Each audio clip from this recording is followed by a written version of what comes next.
Capítulo 12. França. Após o protesto de Spira e a confissão de Augsburgo, seguiram-se anos de conflitos e trevas. Enfraquecido por divisões, o protestantismo parecia fadado à destruição. Entretanto, quando o imperador parecia triunfar, foi surpreendido pela derrota. Foi forçado a pelo menos estender tolerância às doutrinas que tanto quisera destruir ao longo da vida. Viu seus exércitos serem desperdiçados em batalhas, seus recursos se exaurirem e muitos reinos ameaçarem se revoltar, ao passo que a fé que havia tentado suprimir crescia por toda parte. Carlos V estava batalhando contra o poder onipotente. Deus dissera: haja luz, mas o imperador havia tentado manter a escuridão intocada. Desgastado com o longo conflito, abdicou do trono e se refugiou em um monastério. Muitas das regiões da Suíça, ou cantões, aceitaram a fé reformada, mas outras se agarraram aos ensinos de Roma. A perseguição resultou em guerra civil. Zwinglio e muitos outros que haviam aderido à reforma caíram no sangrento campo de Capela. Roma estava triunfante e, em muitos lugares, parecia prestes a recuperar tudo o que havia perdido.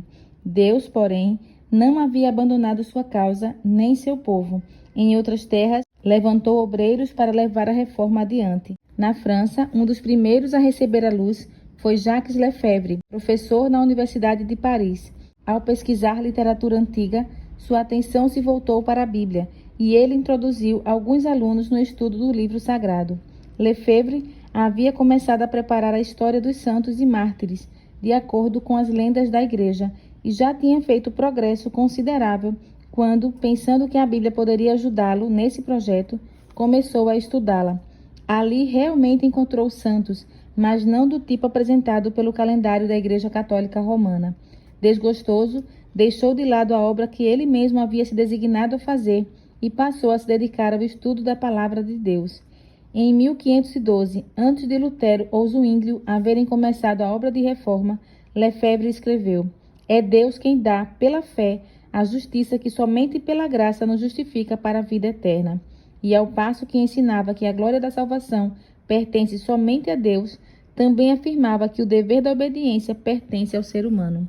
Alguns dos alunos de Lefebvre ouviram com atenção suas palavras e continuaram a declarar a verdade por muito tempo depois da voz do mestre se silenciar. Um deles foi Guilherme Farel.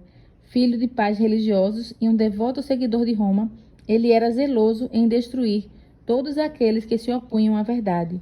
Mais tarde, contou, eu rangia os dentes como um lobo furioso sempre que ouvia alguém falar algo contra o Papa. No entanto, a adoração aos santos, o culto em altares e o adouro de relicários santos com presentes não conseguiam levar paz a seu coração. A convicção do pecado veio sobre ele e nenhum ato de penitência era capaz de extingui-la.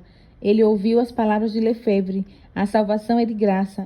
É somente a cruz de Cristo que abre os portais do céu e fecha as portas do inferno. Por meio de uma conversão semelhante à de Paulo, Farel deixou a escravidão da tradição e passou a desfrutar a liberdade dos filhos de Deus. Em vez de ter o coração assassino de um lobo à espreita, ele voltou, segundo relata, tranquilamente como um cordeiro manso e inofensivo, com o coração totalmente afastado do Papa e entregue a Jesus Cristo. Ao passo que Lefebvre espalhou a luz para seus alunos, Farel saiu para pregar a verdade em público. Uma autoridade da igreja, o bispo de Meaux, logo se uniu a eles. Outros professores se aliaram à proclamação do evangelho e conquistaram seguidores desde os lares dos artesãos e camponeses até o palácio do rei. A irmã de Francisco I aceitou a fé reformada. Com grande esperança, os reformadores aguardavam com expectativa o momento em que a França seria ganha para o evangelho, na língua francesa. Suas esperanças, porém, não se concretizaram. Provas e perseguições estavam à frente dos discípulos de Cristo. Entretanto, um período de paz interrompeu o decorrer dos acontecimentos, permitindo que reunissem forças para enfrentar a tempestade vindoura, e a reforma fez rápido progresso. Lefebvre começou a traduzir o Novo Testamento, e na mesma época em que a Bíblia luterana em alemão saía do prelo em Wittenberg, o Novo Testamento em francês foi publicado em Meaux. Logo, os camponeses de Meaux tinham as Sagradas Escrituras.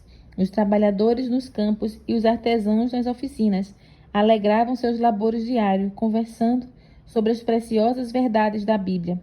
Embora pertencessem à classe mais humilde, os plebeus sem escolarização que trabalhavam duro, o poder reformador e exaltado da graça divina era visível na vida deles. A luz que se acendia em Miaux enviou seus raios para lugares distantes. Todos os dias crescia o número de conversos. Por um tempo, o rei conteve a ira da hierarquia da igreja, mas os líderes papais finalmente prevaleceram. As fogueiras foram acesas e muitos testemunharam da verdade em meio às chamas. Pelos nobres corredores do castelo e do palácio, havia pessoas da realeza que valorizavam a verdade acima das riquezas, de posições e até mesmo da própria vida. Luís de Berquim vinha de berço nobre, era dedicado aos estudos, polido nas maneiras e de moral imaculada. Ele coroou todas essas outras virtudes olhando para o luteranismo com ódio especial. Mas Deus o guiou e ele ficou surpreso ao encontrar ali não as doutrinas de Roma, mas as de Lutero. Então se entregou à causa do Evangelho. Os apoiadores de Roma na França o colocaram na prisão por heresia, mas o rei o libertou. Por anos, o rei Francisco vacilou entre Roma e a Reforma. As autoridades papais encarceraram Berquim 3 vezes, porém em todas o rei mandou soltá-lo, recusando-se a sacrificá-lo ao ódio dos líderes da igreja. Berquim recebeu repetidas advertências quanto ao perigo que o ameaçava na França, e apelaram para que ele seguisse os passos daqueles que haviam encontrado segurança no exílio voluntário. A ousadia de Berquim. Contudo, o zelo de Berquim só se fortaleceu. Ele decidiu partir para medidas mais ousadas. Além de se posicionar em defesa da verdade, ele atacaria outros erros. Seus adversários mais ativos eram os monges cultos do Departamento de Teologia da Universidade de Paris, uma das mais elevadas autoridades eclesiásticas da nação. Com base nos escritos desses autores, Berquim extraiu 12 proposições e declarou publicamente que eram contrárias à Bíblia, apelando ao rei que agisse como juiz da controvérsia. O rei ficou feliz por ter a oportunidade de humilhar o orgulho daqueles monges arrogantes. Então, ele ordenou que os religiosos católicos defendessem sua causa usando a Bíblia. Pouco auxílio encontrariam nessa arma. Tortura e fogueira eram as armas que melhor sabiam usar. Eles se viram prestes a cair no abismo para o qual tinham a esperança de empurrar Berquim. Começaram a olhar em volta em busca de um meio de escape. Na mesma época, uma imagem da Virgem que ficava na esquina de uma das ruas foi mutilada. Multidões se aglomeraram no local, lamentando com ira. O rei ficou profundamente chateado.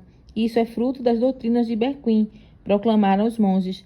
Tudo está prestes a ser lançado abaixo, a religião, as leis e o próprio trono, por essa conspiração luterana. O rei se retirou de Paris, deixando os monges livres para fazer o que quisessem. Berquim foi julgado e condenado à morte. Para impedir que Francisco interviesse e o salvasse, executaram a sentença no mesmo dia em que foi pronunciada. Ao meio-dia, uma grande multidão se reuniu para testemunhar o acontecimento, e muitos ficaram pasmos ao ver que a vítima escolhida vinha de uma das melhores e mais corajosas famílias de nobres da França. Perplexidade, indignação, escárnio e ódio amargo enfureceram o rosto da crescente multidão, mas em uma face nenhuma sombra repousava. O mártir só tinha consciência da presença do Senhor. O rosto de Berquim brilhava como a luz do céu. Ele vestia uma capa de veludo, uma jaqueta de cetim adamascado e calças douradas. Estava prestes a testemunhar de sua fé na presença do Rei dos Reis, e nenhum sinal de lamento contradiria sua alegria. À medida que a procissão se movia vagarosamente pelas ruas lotadas, o povo observava com espanto seu olhar de alegre triunfo. Diziam, ele parece alguém sentado em um templo meditando somente em coisas santas. Berquim na estaca. Na estaca, Berquim tentou proferir algumas palavras ao povo, mas os monges começaram a gritar e os soldados a bater suas armas.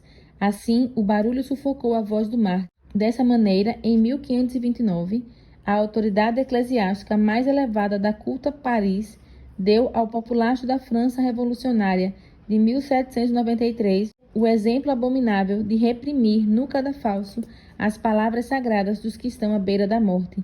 Berquim foi estrangulado e seu corpo consumido nas chamas. Os mestres da fé reformada partiram para outros campos. Lefebvre seguiu para a Alemanha. Farel voltou para sua cidade natal no leste da França, a fim de espalhar a luz no lar de sua infância. A verdade que ele ensinava encontrou ouvintes. Logo foi expulso da cidade. Viajava então de vila em vila, ensinando em casas e prados escondidos.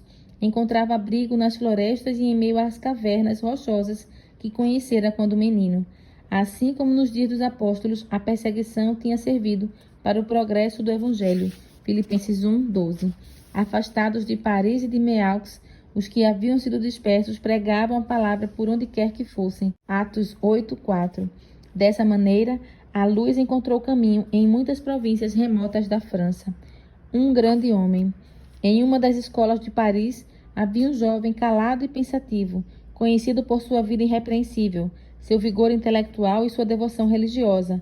Sua inteligência e seu esforço o transformaram no orgulho do colégio, e as pessoas achavam que João Calvino se transformaria em um dos mais eficazes defensores da Igreja. Mas um raio de luz divina invadiu as paredes do escolasticismo e das superstições que envolviam Calvino. Olivetan, primo de Calvino, havia se unido à Reforma. Os dois discutiram juntos as questões que afligiam a cristandade. Olivetan, o protestante, disse: há somente duas religiões no mundo, aquela que os seres humanos inventaram, na qual nos salvamos por meio de cerimônias e boas obras. A outra é a religião revelada na Bíblia, que nos ensina a procurar salvação somente pela livre graça de Deus. Não aceito nenhuma de suas novas doutrinas, exclamou Calvino. Você pensa que eu vivi no erro a vida inteira? Todavia, quando ficou sozinho em seu quarto, Calvino pensou nas palavras do primo. Viu-se sem intercessor na presença do justo e santo juiz. As orações aos santos, as boas obras, as cerimônias da igreja, nada disso tinha poder para expiar pecados. Confissões e penitências eram incapazes de reconciliar o pecador com Deus. Fogueira impressionante. Certo dia, quando alguém por acaso estava em uma praça pública, Calvino testemunhou a queima de um herege. Em meio às torturas dessa morte horrenda e sob a terrível condenação da igreja, o mártir demonstrou fé e coragem, as quais o jovem estudante dolorosamente contrastou com o próprio desespero e a escuridão que sentia. Ele sabia que os hereges fundamentavam a fé na Bíblia. Decidiu estudá-la e descobrir o segredo da alegria deles. Nas Escrituras, Calvino encontrou a Cristo. Ó Pai, clamou, o sacrifício de Jesus aplacou tua ira. O sangue dele lavou minhas impurezas. Sua cruz tirou minha maldição. Sua morte fez expiação por mim. Tocaste meu coração para que eu me afastasse em desgosto de todos os outros méritos a não ser os de Jesus. Calvino, então, tomou a resolução de dedicar a vida ao Evangelho, mas era de natureza tímida e queria se dedicar aos estudos. No entanto, os apelos fervorosos de seus amigos finalmente o fizeram concordar em se tornar professor público. Suas palavras eram como orvalho que caía para refrescar a terra. Na época, ele estava em uma cidade provinciana, sob a proteção da princesa Margarida, que amava o Evangelho e estendia sua proteção aos discípulos da verdade bíblica. A obra de Calvino começou com as pessoas dentro de seus lares. Aqueles que ouviam a mensagem levavam as boas novas aos outros. Calvino prosseguiu, estabelecendo o alicerce das igrejas que produziriam testemunhas destemidas da verdade. Paris receberia mais um convite para aceitar o Evangelho. A cidade havia rejeitado o chamado de Lefebvre e Farel, mas novamente todas as classes da capital ouviriam a mensagem. O rei ainda não havia se posicionado por completo ao lado de Roma contra a reforma. Margarida resolveu pregar a fé reformada em Paris. Ela ordenou que um ministro protestante pregasse nas igrejas. Quando as autoridades papais proibiram que isso acontecesse, a princesa abriu o palácio. Foi anunciado que todos os dias seria pregado um sermão, e o povo estava convidado a comparecer. Milhares se reuniam diariamente. Então, o rei ordenou que 2 das igrejas de Paris fossem abertas. Nunca antes a cidade fora tão tocada pela palavra de Deus. Esperança, pureza, ordem e diligência começaram a tomar o lugar da embriaguez e imoralidade, das contendas, da ociosidade. Embora muitos aceitassem o evangelho, a maioria do povo o rejeitava. Os líderes que favoreciam o papado conseguiram retomar sua influência. Mais uma vez, as igrejas foram fechadas e as fogueiras se acenderam. Calvino continuava em Paris. Por fim, as autoridades decidiram levá-lo para as chamas. Ele não fazia ideia do perigo que corria quando amigos entraram apressados em seu quarto, com a notícia de que havia oficiais a caminho para prendê-lo. Naquele mesmo instante, ouviram a forte batida na porta exterior. Não havia nenhum momento a perder. Alguns amigos detiveram os oficiais à porta, enquanto outros ajudaram o reformador a descer pela janela. Ele foi às pressas para a cabana de um trabalhador amigo da reforma. Disfarçado com roupas de seu anfitrião e com uma enxada no ombro, Calvino começou sua jornada. Viajou para o sul e, mais uma vez, encontrou refúgio no território da princesa Margarida. Calvino não conseguia permanecer inativo por tanto tempo. Assim que a tempestade se acalmou um pouco, ele partiu para um novo campo de atividade em Poitiers, onde algumas pessoas já eram favoráveis aos novos pontos de vista. Gente de todas as classes ouviu o evangelho com alegria. À medida que o número de ouvintes cresceu, os reformadores pensaram que seria mais seguro se reunir fora da cidade. Como ponto de encontro, escolheram uma caverna na qual as árvores e rochas dependuradas os mantinham completamente escondidos. Naquele lugar recluso, eles liam e explicavam a Bíblia. Lá, os protestantes franceses celebraram a ceia do Senhor pela primeira vez. Aquela pequena igreja enviou vários evangelistas fiéis para outros lugares. Mais uma vez, Calvino voltou para Paris, mas encontrou quase todas as portas fechadas para sua obra. Por fim, decidiu ir para a Alemanha. Logo depois que saiu da França, os protestantes enfrentaram problemas. Os reformadores franceses resolveram convocar a nação inteira por meio de um golpe ousado contra as superstições de Roma. Cartazes atacando a liturgia da missa foram espalhados por toda a França na mesma noite. Esse movimento zeloso, mas desprovido de sabedoria, deu aos católicos romanos o pretexto de que precisavam para destruir os hereges, classificando-os como agitadores perigosos para o trono e para a paz da nação. Um dos cartazes foi afixado na porta do quarto de dormir do rei.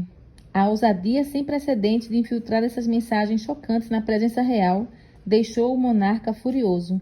Ele expressou sua raiva nessas terríveis palavras: "Prendam sem distinção todos os suspeitos de luteranismo, exterminarei a todos." O rei decidiu colocar sua influência completamente ao lado de Roma. Reinado de terror. Um dos presos foi um homem pobre que muitas vezes tinha a incumbência de chamar os cristãos para as reuniões secretas. Ameaçado de morte imediata na estaca, ele recebeu a ordem de levar o emissário papal à casa de cada protestante da cidade. O medo das chamas tomou conta dele e o homem concordou em trair seus irmãos. Morin, o detetive real, acompanhado do traidor, passou devagar e silenciosamente pelas ruas da cidade. Quando chegavam à casa de um luterano, o traidor fazia um sinal, mas não dizia nada.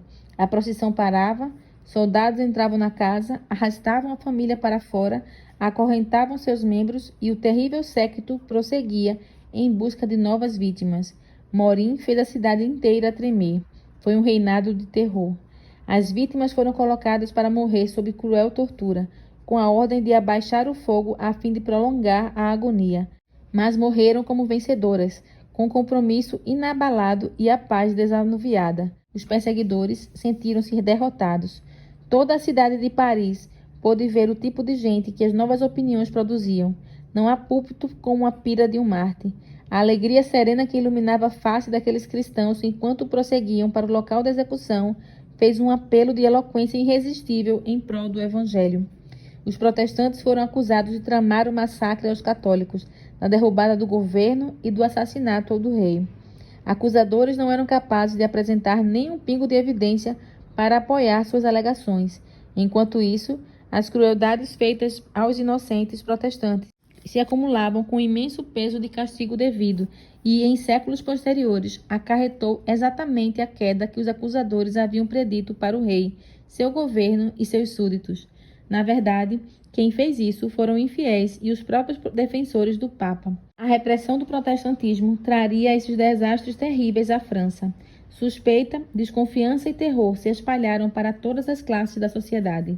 Centenas fugiram de Paris, exilando-se de sua terra natal. Em muitos casos, a partida foi o primeiro indício de que a pessoa era favorável à fé reformada. Os oficiais que apoiavam o Papa olhavam em volta perplexos ao se dar conta dos hereges inesperados que haviam sido tolerados no meio deles. Censura. O rei Francisco I se deleitava em reunir eruditos de todos os países em sua corte. No novo zelo de erradicar as heresias, esse patrono do conhecimento proclamou um edito abolindo a imprensa em toda a França. Francisco I foi um dos muitos exemplos da história a demonstrar que a cultura intelectual não impede a manifestação de intolerância religiosa e perseguição. Os padres exigiam sangue para expiar o insulto feito ao alto céu por causa da condenação da missa.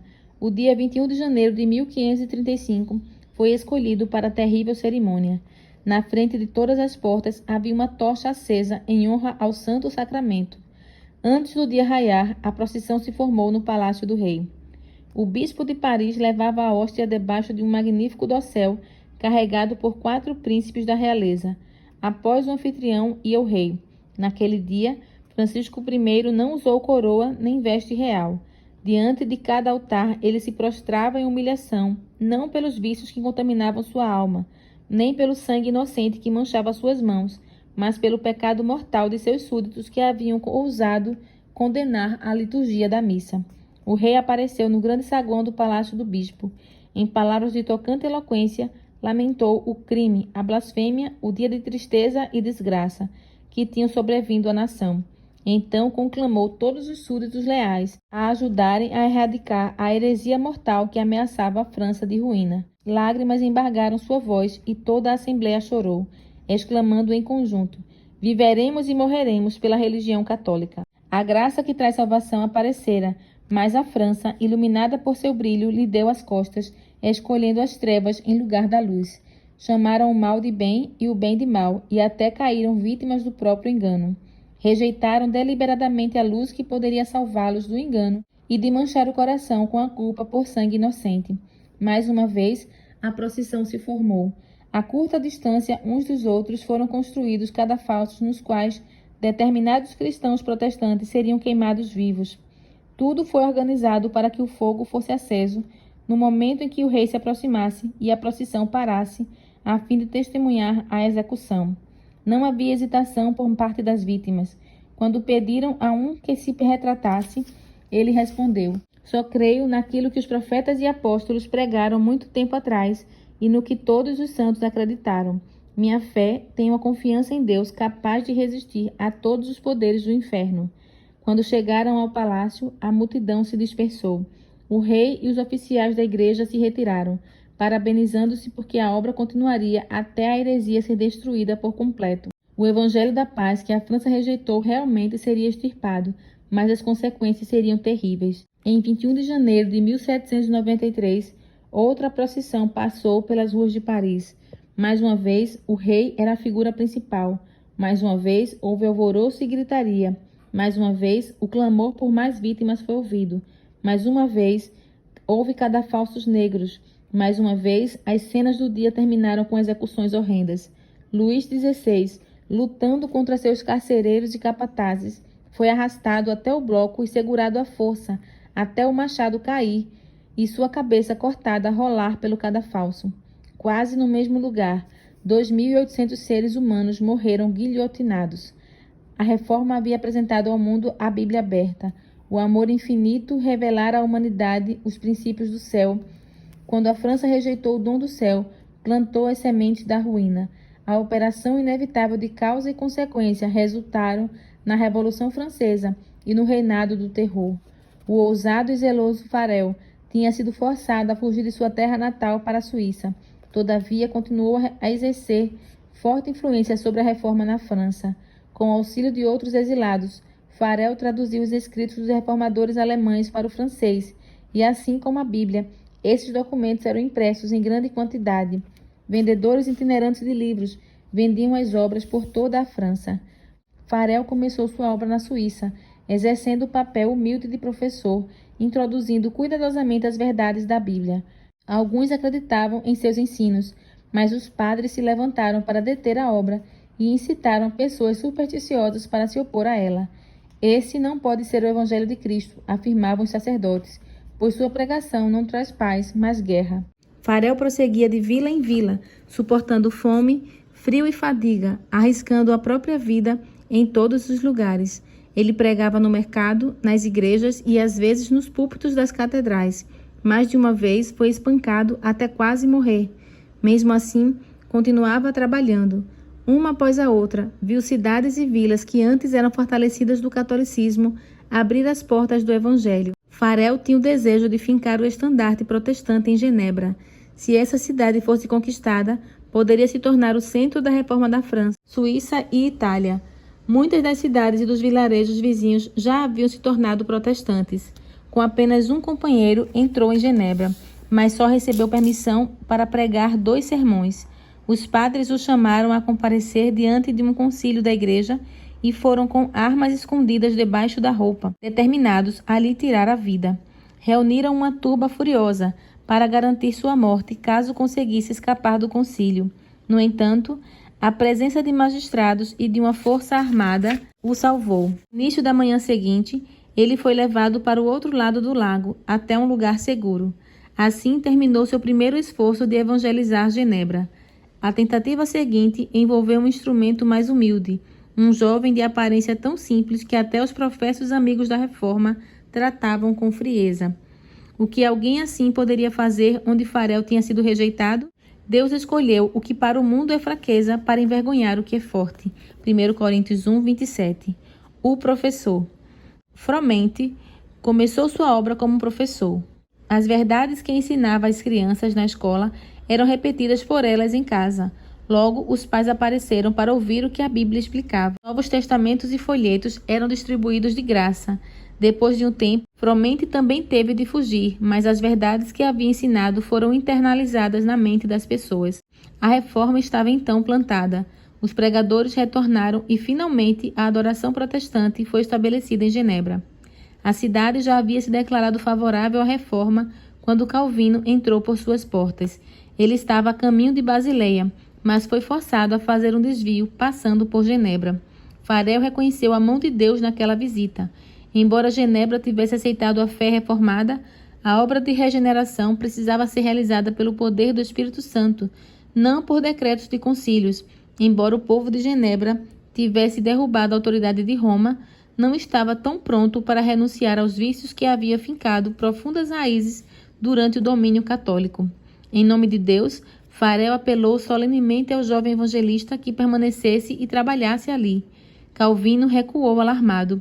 Ele não queria confrontar o espírito ousado e até mesmo violento dos habitantes de Genebra. Desejava encontrar um lugar tranquilo para estudar, onde pudesse instruir e edificar as igrejas por meio de material impresso.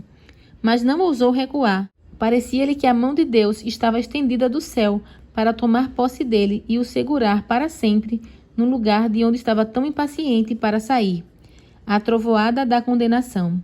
As condenações do Papa trovejaram contra Genebra. Uma pequena cidade seria capaz de resistir à poderosa hierarquia que havia forçado reis e imperadores a se sujeitar? Passados os primeiros triunfos da reforma, Roma convocou novas forças para destruí-la.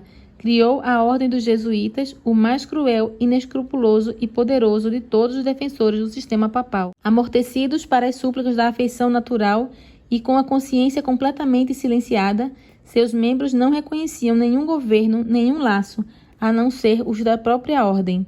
O Evangelho de Cristo havia capacitado seus seguidores a suportar sofrimento, frio, fome, labuta e pobreza, exaltando a verdade em face da tortura, masmorra e fogueira.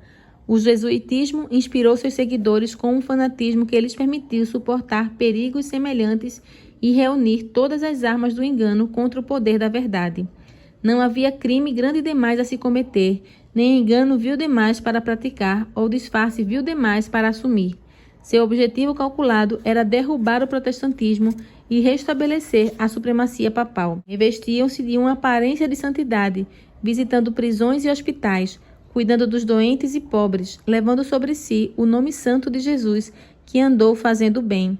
Contudo, debaixo do exterior imaculado, com frequência, ocultavam intenções criminosas e mortais. Um princípio fundamental da ordem é que o fim justifica os meios. Mentira, roubo e perjúrio e assassinato eram louváveis quando ajudavam a cumprir os objetivos da Igreja. Disfarçados, os jesuítas se infiltraram nos gabinetes de Estado, tornando-se conselheiros reais e moldavam a política das nações. Tornavam-se servos a fim de desempenhar o papel de espias contra seus patrões. Fundavam faculdades para príncipes e nobres, bem como escolas para o povo comum. Atraíam os filhos de pais protestantes a observar os ritos católicos. Assim, a liberdade pela qual os pais trabalhavam e sangraram era atraída pelos filhos. Aonde quer que fosse um jesuíta, seguia-se um reavivamento católico. Para lhes dar maior poder, o Papa promulgou um decreto restituindo a Inquisição. Mais uma vez, as autoridades da Igreja estabeleceram esse terrível tribunal e atrocidades terríveis demais para ver a luz do dia foram repetidas em suas masmorras secretas. Em muitos países, milhares e milhares dos melhores da nação, os mais intelectuais e eruditos, foram mortos ou forçados a fugir para outras terras. Vitórias. Roma usava métodos como esses para apagar a luz da reforma e restaurar a ignorância da Era das Trevas. No entanto, pelas bênçãos de Deus e os esforços de homens nobres que ele levantou para seguirem Lutero, o protestantismo não foi derrubado. O movimento não devia sua força ao poderio militar dos príncipes. As nações mais humildes e menos poderosas se tornaram sua fortaleza. Foram a pequena Genebra, a Holanda, que lutava contra a tirania da Espanha, e a gélida Suécia, coberta de neve, que conquistaram vitórias para a reforma. Por quase 30 anos, Calvino trabalhou em Genebra para espalhar a reforma por toda a Europa.